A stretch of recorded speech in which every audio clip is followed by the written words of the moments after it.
Lecture du livre du prophète Daniel. En ces jours-là, le roi Balthazar donna un somptueux festin pour les grands du royaume au nombre de 1000, et il se mit à boire du vin en leur présence. Excité par le vin, il fit apporter les vases d'or et d'argent que son père Nabuchodonosor avait enlevés au temple de Jérusalem. Il voulait y boire avec ses grands, ses épouses et ses concubines. On apporta donc les vases d'or enlevés du temple, de la maison de Dieu à Jérusalem, et le roi, ses grands, ses épouses et ses concubines s'en servirent pour boire. Après avoir bu, ils entonnèrent la louange de leur Dieu d'or et d'argent, de bronze et de fer, de bois et de pierre. Soudain, on vit apparaître, en face du candélabre, les doigts d'une main d'homme qui se mirent à écrire sur la paroi de la salle du banquet royal. Lorsque le roi vit cette main qui écrivait, il changea de couleur, son esprit se troubla, il fut pris de tremblement, et ses genoux s'entrechoquèrent.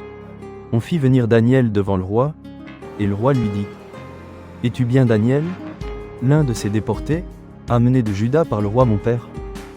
J'ai entendu dire qu'un esprit des dieux réside en toi, et qu'on trouve chez toi une clairvoyance, une intelligence et une sagesse extraordinaires.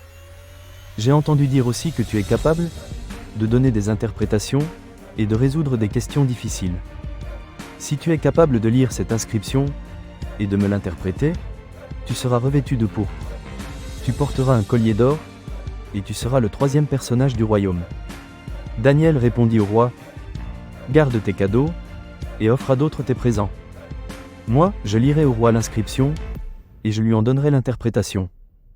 Tu t'es élevé contre le Seigneur du ciel.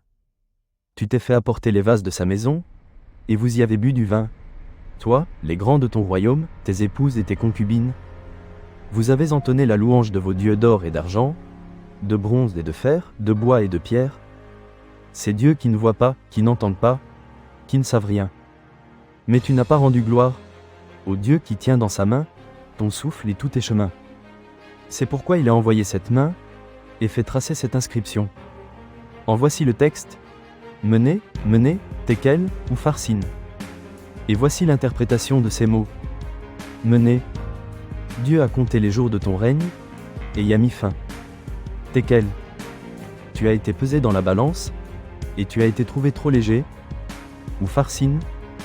Ton royaume a été partagé, et donné aux Mèdes et aux Perses. Parole du Seigneur. Nous rendons grâce à Dieu. Prenons un moment pour méditer sur ces paroles. La main qui apparaît, une présence divine qui s'invite dans le tumulte de la vie, dans les excès et l'oubli de Dieu. Combien de fois, nous aussi, nous laissons-nous emporter par les plaisirs éphémères, par l'orgueil et l'adoration de faux dieux ? Combien de fois, oublions-nous la source véritable de notre être, celui qui tient notre souffle et nos chemins ? Cette main qui écrit, c'est l'apostrophe appel de Dieu à la conversion, un rappel que nos actions ont un poids, une conséquence. Sommes-nous prêts à être pesés dans la balance ? Sommes-nous prêts à reconnaître nos faiblesses et à nous tourner vers la lumière ? N'ayons pas peur de la vérité, même si elle nous déstabilise. Accueillons cette main qui nous guide, qui nous invite à un examen de conscience sincère. Laissons Dieu éclairer nos zones d'ombre et nous conduire vers un chemin de justice et d'humilité. Prions maintenant pour avoir le courage de reconnaître nos erreurs et la force de nous relever, guidés par la main divine. Parole du Seigneur. Nous rendons grâce à Dieu.